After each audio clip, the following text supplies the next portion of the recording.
Hello and welcome to the third episode of Schmitty's Sportscast. This podcast is all about just introducing the athletes of EIU to you, the people.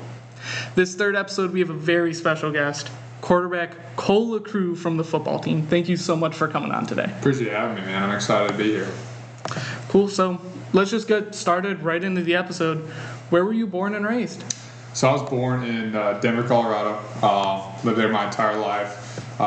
Closer to the Boulder area. So obviously growing up, big Colorado Buffs fan. Love being outdoors, love being in the mountains, love just playing sports. So, and I think it's led to me to be the person I am today. So when did you start playing football? Probably, around the age of 5, I would say. Obviously when you're a little kid, you try and play as many sports as you can. I was in baseball, football. So my mom tried getting me into soccer. I tackled kids, and so we found out soccer wasn't my thing. I started with flag football, basketball too, but probably around 5 years old is when I started playing officially for the first time. And then when did you kind of figure out that football was the sport for you? It was later on in life that I made the decision just to pursue just football. Growing up, obviously, 3-sport athlete: football, basketball, baseball, and then obviously I had an injury when I was in 6th grade. I think I broke my wrist, 6th or 7th grade. I'm not gonna do the thing, but I had an injury to my wrist, and so I couldn't shoot. So that was kind of the end of my basketball career. But truthfully, if you were to ask me as a freshman in high school, I would have told you I was going to go play baseball. I thought I always loved football, and there's something about the game that has always been different, but I didn't quite realize that. I thought just potential. I thought where my size was. I thought, okay, I'm going to go be a baseball player. I have an uncle that, he was drafted in the MLB. He played for Team USA, so it's like that was kind of the path. But for some reason, football, just anytime I'm out there, it was like my mind is at peace. It's weird to say. You don't want your quarterback thinking like there's nothing going through my mind, but it's like it was this sense of relaxation that I never got. I just, people say it's flow state. People say it's all this, but football, just whenever I'm out there playing, it's like I'm at total relaxation. So probably I realized it after my sophomore year, so during COVID, that I was like, all right, football's that's the sport I'm going to pursue, and then things worked out the way that it is, and so now we're here today. And then when did you start playing quarterback? Have you played quarterback since you started playing, or did that come later? I was always an athlete. So, most of the time I was one of the better athletes on the team. And, I pick up things pretty easily if you ask me. But no, I didn't start playing quarterback until I was a freshman in high school. I made the decision all right, I'm only going to be a quarterback. But, growing up all the way up until high school, I'd run the ball. I was a running back. I'd play receiver. Basically, any way to get the ball in my hands. I'd play quarterback. I'd be read option. And then if we needed to throw the ball, I'd be the guy throwing the ball. So it was like, I was Mr. Do Everything is how I put it. I played defense, played safety, and so. But I remember walking in after my 8th grade football season. I was like, yeah, I want to be a quarterback. I need to be a quarterback. So I started training, and then I remember walking in the first day, we had introductions with the first high school I was at, and they're like, what position are you going to play? I'm like, I want to be a quarterback. And then we get out there, we started doing workouts and stuff, and I'm showing my speed. They're like, you sure you want to be a quarterback? And I'm like, I'm confident, and so I'm glad I made the decision. But in my heart, I always felt like a quarterback, but I'm such a team guy that I'm willing to do whatever it takes for the team to win. And then in high school, I know Illinois high school, a lot of people know kind of the system. There's 8 different sections where it's all based by how many people go to your school. In Colorado, kind of how does that work? So in Colorado, there's 5 A's, the top. So it goes by A's. You get your 6-man, your 8-man, your 1A, 2A. So the first high school I was at, my first year they were a 3A school, then they moved to a 4A school. They're my junior year. Then I transferred to a 4A school called Broomfield, and storied program. They had a lot of winning seasons, but hadn't won a state championship until my senior year, since 1984. So we're the second highest classification in Colorado. But if you ask where the top guys are in Colorado, you got your Cherry Creeks, which a lot of storied guys that came out of there. Your Valor Christian were like Christian McCaffrey. He went to Valor, and so those are probably the two main dogs. But right now, Broomfield's won 2 state championships the last 3 years. So my senior year, my brother's senior year, and then they're a good team this year too. So we're a really good program. And then, kind of, what was your experience there? It was awesome. I remember walking in sophomore year because I just transferred from Erie. So obviously, transferring schools and all that, I've been around the block now. But at the time, it was scary. Going to a different school that I didn't go to school with middle school kids that I knew. But I trusted the head coach. Him and I, as soon as I got enrolled and everything, we had a good conversation. He watched me, and it was a really good learning experience because I was in a competition with a junior at the time, and he was a good quarterback and a good kid, and the guys were kind of pulling for him because obviously it's your guy, it's your boy, and so I walked in there, just put my head down and worked. First game of the season comes around, we're kind of still split time. The older guy takes the first 2 drives, and then I take my drives, and after that I never came out of a game for Broomfield, and so for 3 years I was the starter there. And it was awesome. I wouldn't change it for the world. Some of my best friends are still, we're from that team. That's how I learned them. And, something that I really appreciate about that program is, or just about the community in general, is they have your back. No matter what role you have, no matter who you are, they did a really good job supporting me. My sophomore year, we lost in the playoffs, and then 2 weeks later, or a week later, my dad passed. And so they did a great job with donations. They were really supportive. Anything that my family needed, they're really there for us. And then I told, it's funny, like people, wouldn't believe me when I told us this, but, the first time I talked to my head coach at Broomfield at the time, I told him within our first meeting, I'm like, you give me this opportunity, I'm going to win you a state championship. And so, obviously I have a great career there, hold records, and obviously records are cool, but, obviously you want the rings and stuff. And so my senior year we went undefeated, and, won state championship at Mile High. And, it was special because obviously winning that program, state championship for the first time since 1984 was awesome. Doing it at Mile High, where me and my dad had season tickets, so I remember exactly where he sat. So it was just a combination of everything going the right way. I was committed to Wisconsin at the time. The coaches came and watched me. So just to cap it all off, it felt like felt just good to conclude it on such a high note. And so, there's nothing I would change about my high school experience. And, it was literally that game specifically was like my final thing at Broomfield because I early enrolled at Wisconsin, so we only had a week left of school. And so going from a state championship to basically doing finals and done, it felt like good that I closed that chapter of my life on such a high note. And then coming out of high school, I know I saw you had a lot of offers. You had a lot of schools you were looking at. Kind of what went into that process? Yeah, so after my junior year, I had 3 offers. They weren't level that I wanted. Central Michigan was my first, and I had South Dakota and Northern Colorado, which is 2 FCS programs, 2 good programs this year. But I don't know if it's the ego in me, I don't know if it's the competitive edge in me, but I was like, I'm seeing these other guys, I've worked out with these guys at other camps, like I feel like I'm better than them. So, I kept my head down, I kept working. We won a state championship in baseball, and then the next day I went off to Texas and did a camp there for TCU. And, again, I felt like I hated being second. These programs would come up to me and tell me, like, hey, you're number 2 on our board right now. If number 1 doesn't commit, we're going to take your commitment.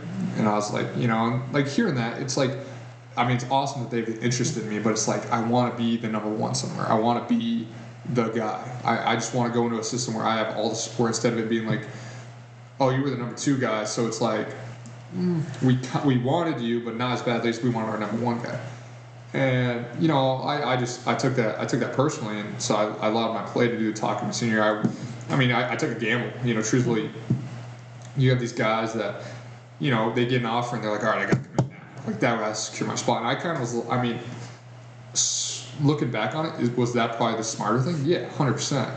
But I knew if I just played, I knew if I played to the level that I knew I was and worked out and got better in the things I needed to get better on. There was no one going to be better than me, and that's exactly what I did. And so I left my senior year with my final 3 being, Colorado Buffaloes, the hometown school, Tulane Green Wave, who was ranked, I think, 15 at the time that they offered me, and then obviously the Wisconsin Badgers. And looking back on it, if I was to tell myself at the time, this is where you should go, I probably should have went to Tulane, because the coaches there I had a better relationship with.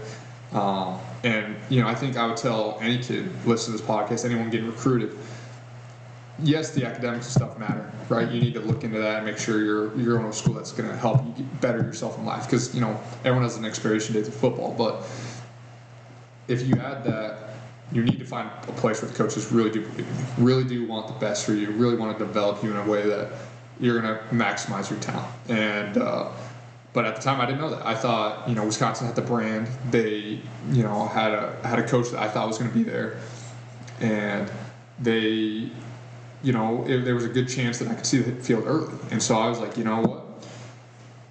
Tulane's, I really like Tulane. I wanted to go visit. Didn't end up working out with my family. They kind of were like, hey, we're in Wisconsin's place. And CU I love CU. Don't get me wrong. CU, if the circumstances were different, I would, maybe I ended up as a bluff. But, I had decided to commit to Wisconsin, and then it was funny, you commit to a school, and then all these schools out of the blue magically are like, oh, we're really into you. No, it's like, where were you at a day ago? So then I committed to Wisconsin. Luke Fickles get tired. I went on an official to Wisconsin with him. Loved it. Thought it was good. But, I still had this, doubt in my mind, if that makes sense. So I'm still talking to other people, but, at the end of the day, I commit. I stick with my signing. And, I didn't decommit. I just, on signing day, I signed with the Badgers. And, it felt good, being a Division I Big Ten quarterback. And then, obviously, Wisconsin didn't really work out as the coach ended up leaving. So kind of, could you just take through what happened kind of at Wisconsin? Yeah, it was. I mean, you don't want to call it failure, but for me, I've had success in most of the things that I do. It was a failure in my eyes. It's hard to be vulnerable and say that, but it was. I get there, and I had a nagging shoulder injury from my senior year. Obviously, at the time, I'm not going to get MRIs. I'm playing through it. So they told me I had a sprained AC joint before I went to Wisconsin. They do the test. Yeah, it checks out. Well, then I lift, and it's my first month there, and I find out that my shoulder keeps popping in and out. Find out I have a torn labrum, so I have to do labrum repair. So that gets me down for the count for 7 to 8 months. So I'm back. The first time I started throwing the football again was fall camp, my first year, and that just I kind of knew the role. I was like, all right, I'm gonna be a scout team guy. I'm gonna develop as much as I can and learn as much as I can in that time.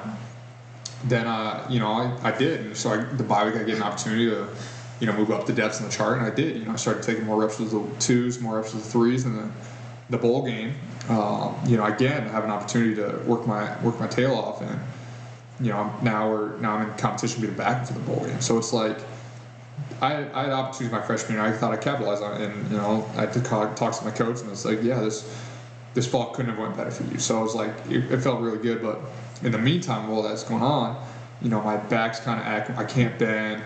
My legs are kind of, in a weird tingly feeling, like it's just constant pain.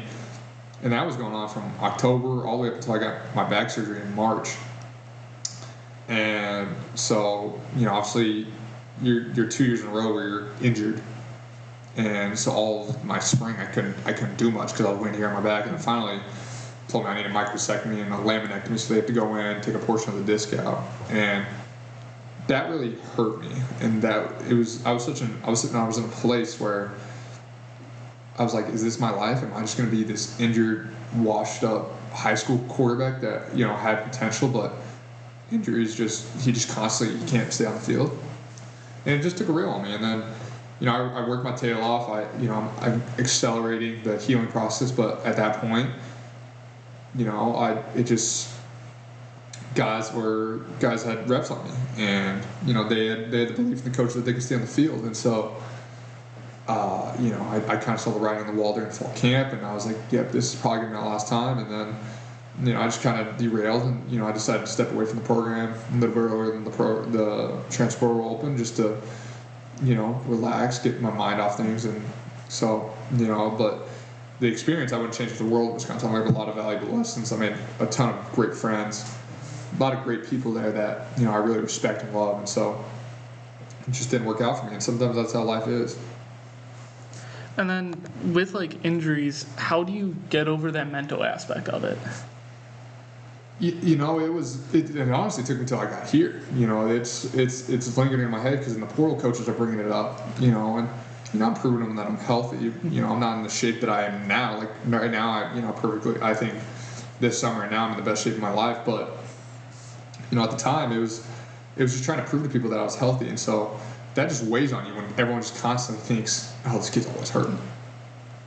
And so what I did is it literally took me till the spring ball here, and having a staff that finally believed in me, having a staff that needed me to be a guy that for them to win games, and I'm just on the field, and it's kind of just like it took me probably to practice 7 of spring ball for it just to like click, and me being this like, okay, your body's healed, you're healthy, just go out there and sling it, man, and go have some fun. And so it literally, it was a thing I was battling with because working out and everything, it felt good, and I like competing in there, but it was just different being in helmet and shoulder pads. And like, it's weird to say, but this is my first spring ball this last year that I participated in. So it's like I've been in college for 3 years. This is the first one that I've actually done stuff in. So I look, it took me to just get reps under my belt, confidence from the staff, and just having people believe in me for myself to believe in myself again. I heard this great quote from Coach Fleming actually told us me, if I believe in you but you don't believe in yourself, what am I believing in for, right? And I've kind of like on my whiteboard I have that written, and I remind myself every time that I have doubts in my head. It's like, people believe in me. If I don't believe in myself, then I'm making them look like frauds, and I don't want to make anyone look like frauds. So that's just a quote that's helped me get over that hump. And then now transferring to here, kind of how did that happen? How did you end up in Charleston, Illinois? It's a funny story. We like to joke around, about it when people ask about it. But, the portal, I had a couple offers, North Texas, James Madison, Washington State, places that, truthfully, I thought I was going to end up at. I was talking to, bigger schools too, Houston, not North Texas, because I already said that. But, just a couple places that fell through. And so North Texas, the kid that they have starting now, he, there was questions about, what he was like. And he had a great bowl game, good for the kid. And so they just like, hey, we're only going to take one. And they took a kid from Miami, who's, I think now they're back up, Reese. So no hard feelings there. And James Madison, kind of similar situation. They kind of strung me along. They took an older kid, and the thing that I think kind of hurt me is I told coaches I don't want to be a depth guy. I want to come in and be a guy that's going to compete. Obviously, but I'm a kid that hadn't played before, was injured, had really no experience. So it's like I get it. And then Washington State, they said, hey, we want you. The staff got there early because I think it was the South Dakota or the North Dakota, whoever the Yellow Jackets are.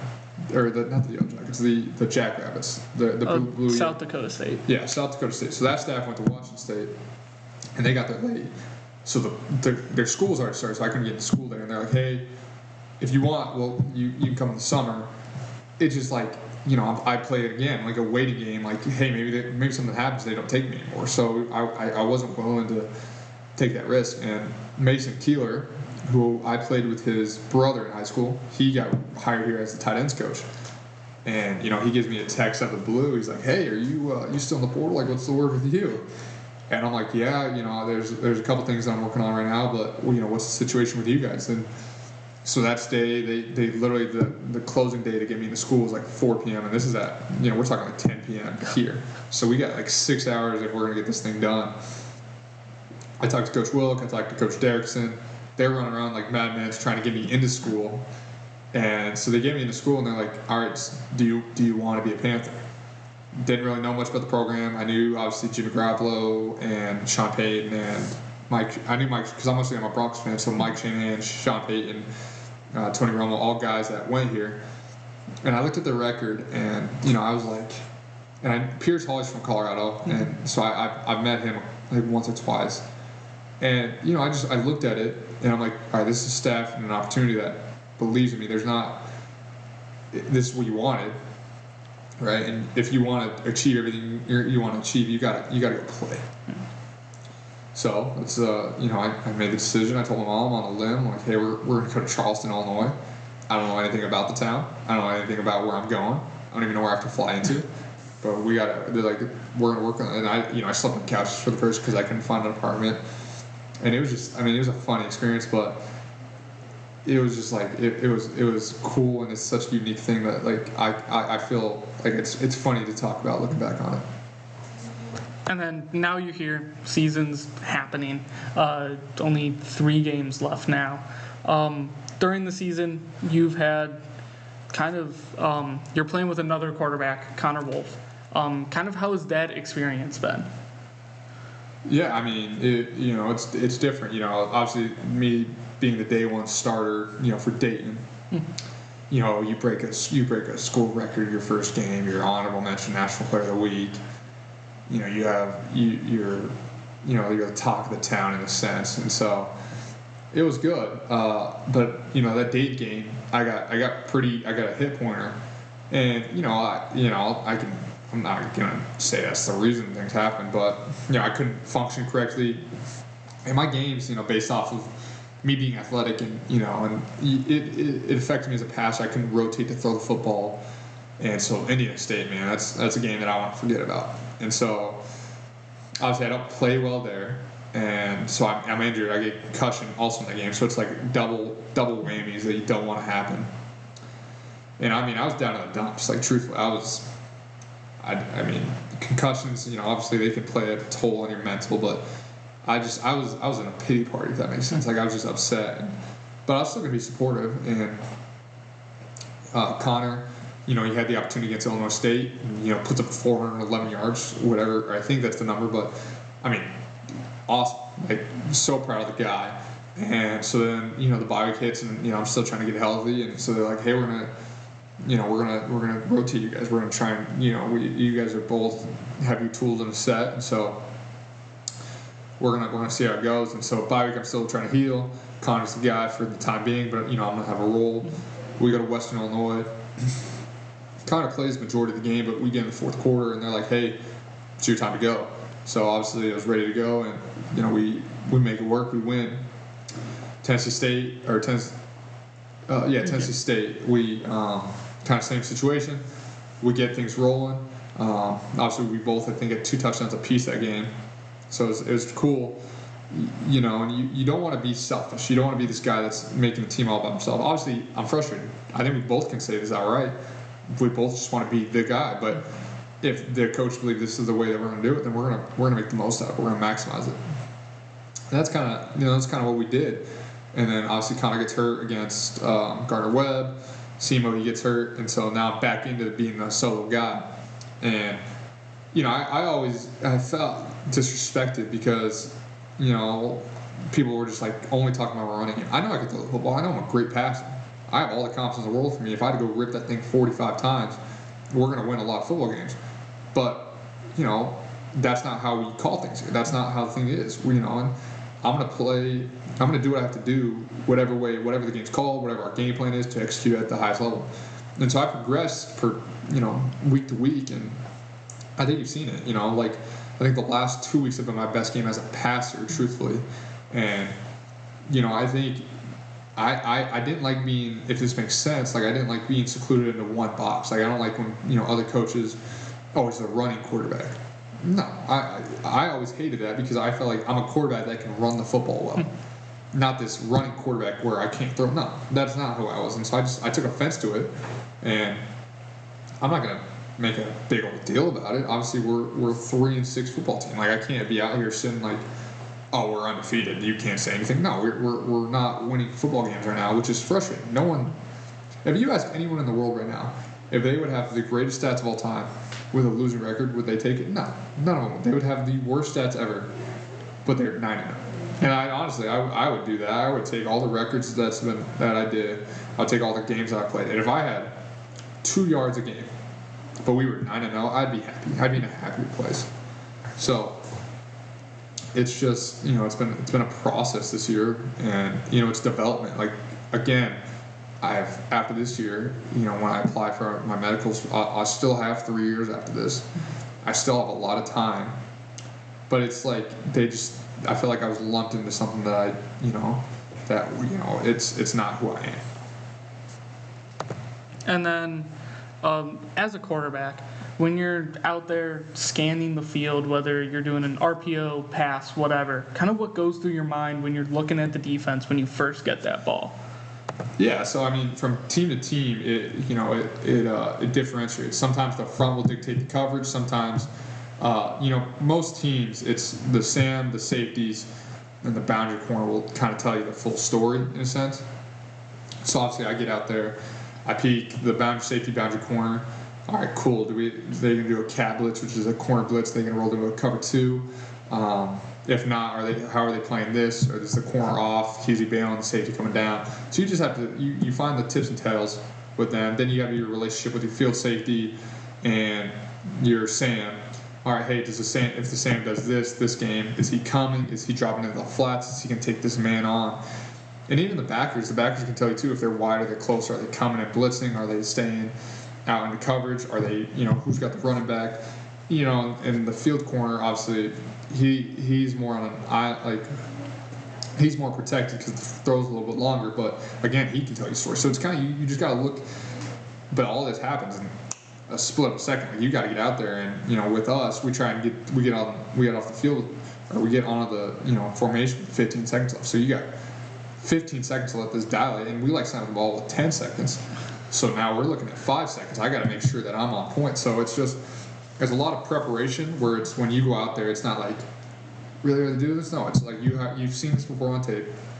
You understand what's going on, and it's just playing out there freely because you've done all the homework. Now the test is right in front of you. If you studied, it should be a pretty easy test. And so, for the most part, I mean, this whole year it's been really easy to dictate. I think the game that I probably had the most struggle identifying was Dayton, just because for the first time, well, you're playing a team that you're watching last year's tape. Yeah. You're playing for the first time in 3 years, so you kind of have to go through your motions again. And I mean, everything. The guys don't want to say this, but your first game, things are going a little bit faster than you're used to. But now the game's slowed down tremendous for me. But yeah, like I said, it's people think playing quarterback is hard.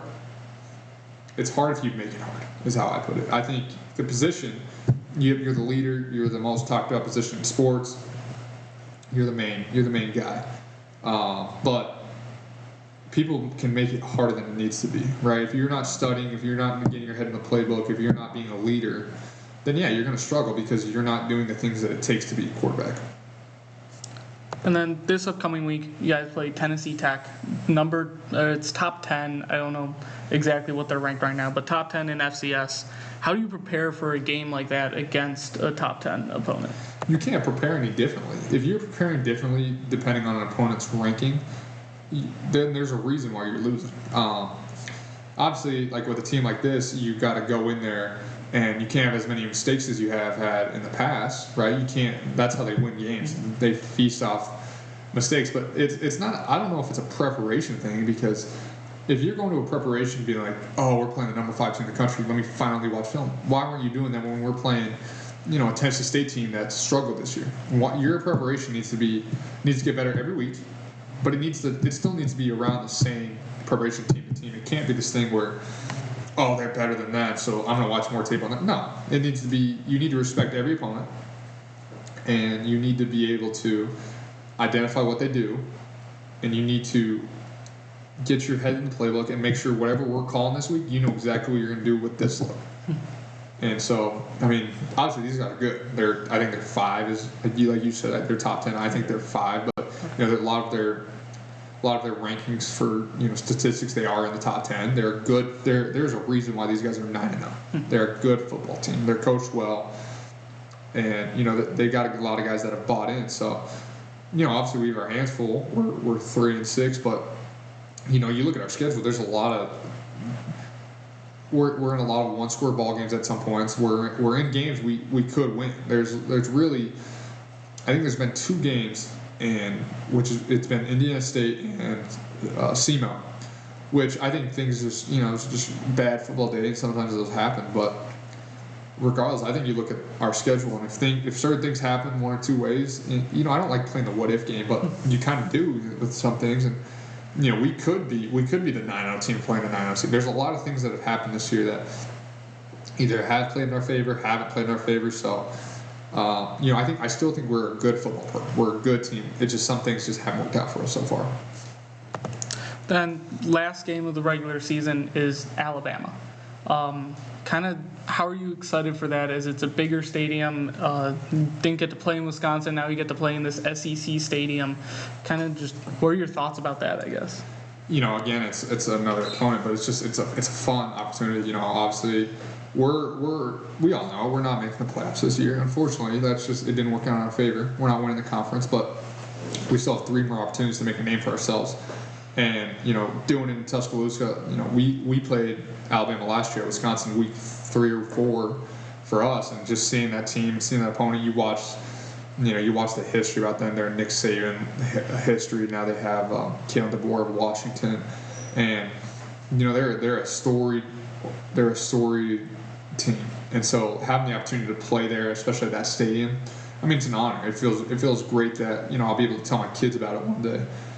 But you can't put them on a pedestal because they're Alabama. You have to look at them as an opponent that you respect. You're still going to study for. You're not going to fangirl about them. You're not going to look at them and be like, "Oh my God, you're Alabama!" Giving them no. You have to treat them like an opponent. Yes, is it going to be cool to go out there and play them this year and say I've done that? Yeah, obviously it's going to be one of the best things I've ever done. But it's just another opponent. It's going to be a blast being in Tuscaloosa, but I'm just looking at it as another opportunity that you can make a name for yourself. And then going kind of away from football, are there any hobbies or stuff outside of football that you like to do? Yeah, I love cooking. I have a girlfriend that plays soccer here, and I love cooking for her. I love going on walks with her.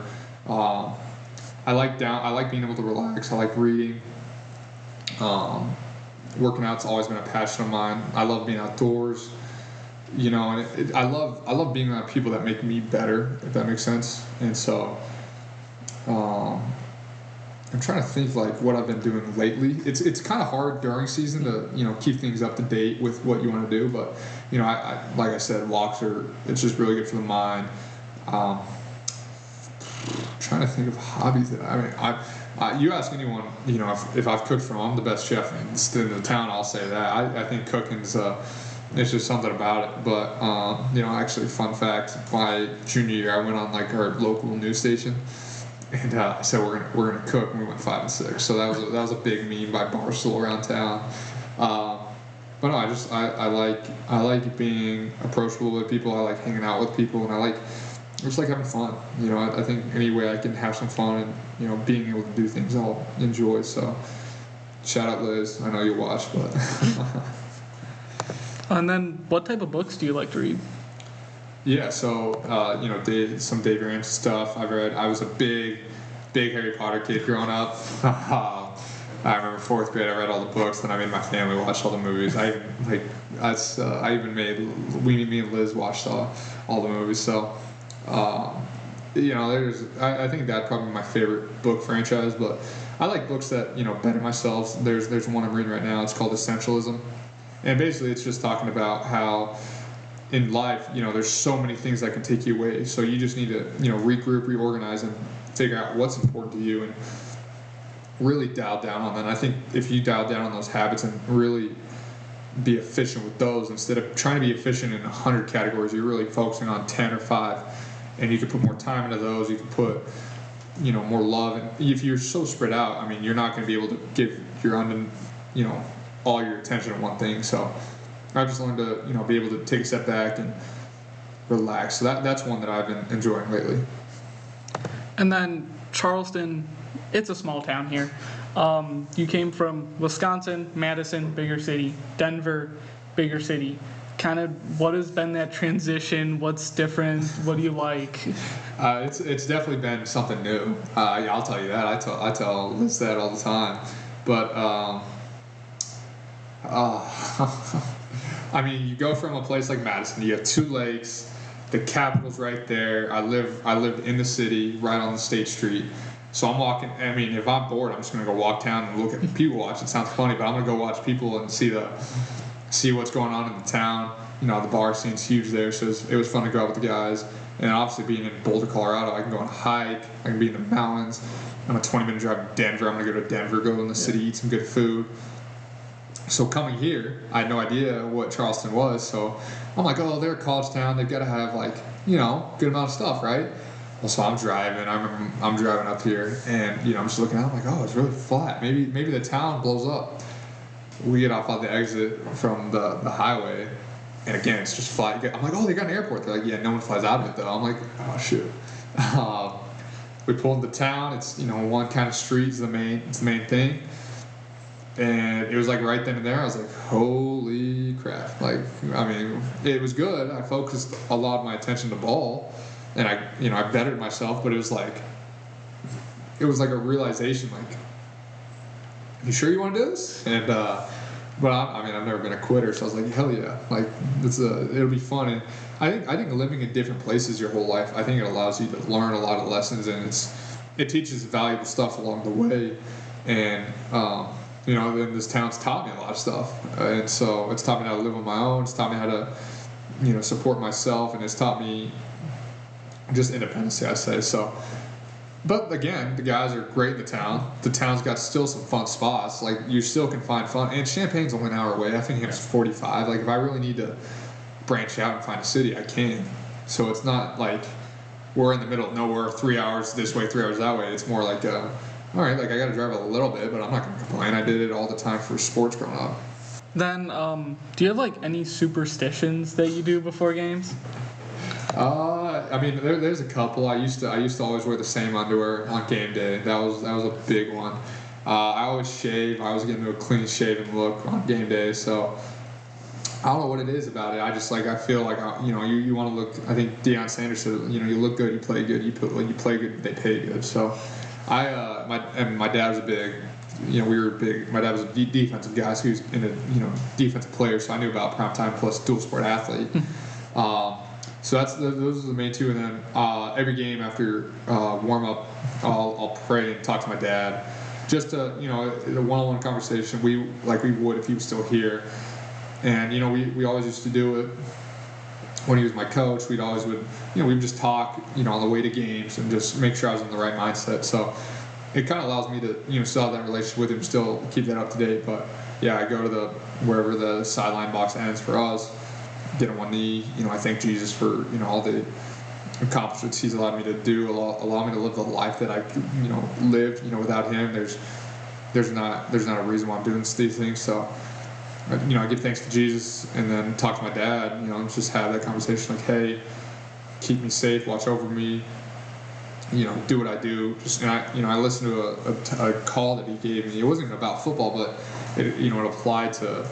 That apply to the situations, and so it just allows me to calm down, and you just know. I mean, I always know that He's with me, but it just allowed me to understand that He's still watching. And I think that's all the questions I had planned. But there's one question I ask every single guest at the very end of the episode. So if you could be a movie character, any movie character, dropped right into their world, who would you be? There's a couple that I was thinking about throughout this time. I think most guys would say that Jordan Belfort with just a lot of money. Probably not an appropriate answer. Obviously, I don't want to go to jail. All that I don't. But that'd be a funny movie to be a part of. Like I said earlier, Harry Potter. I think it'd be cool to be. It'd be cool to see be in a world of magic, be in a world that anything's kind of a possibility. Those are the 2. Sunshine from Remember the Titans. I think that would be pretty sick. Kind of similar story. Transferred to school, had his opportunity, took over. Just living in those times would be pretty awesome. So and I think everyone would want to be Batman. Like, let's be real. You're $1 billion. You're a fighting superhero who's the man. So I got a little bit of nerd in me, so it's like, I embrace those kind of things. But yeah, so I think those throughout this video, I was literally thinking about, what should I say? What would be funny? But yeah, I think those would probably be my main 4 that I came up with. Awesome. Well, thank you very much for coming on. It was great to have you. And then for the people watching, please come back next week for the next episode.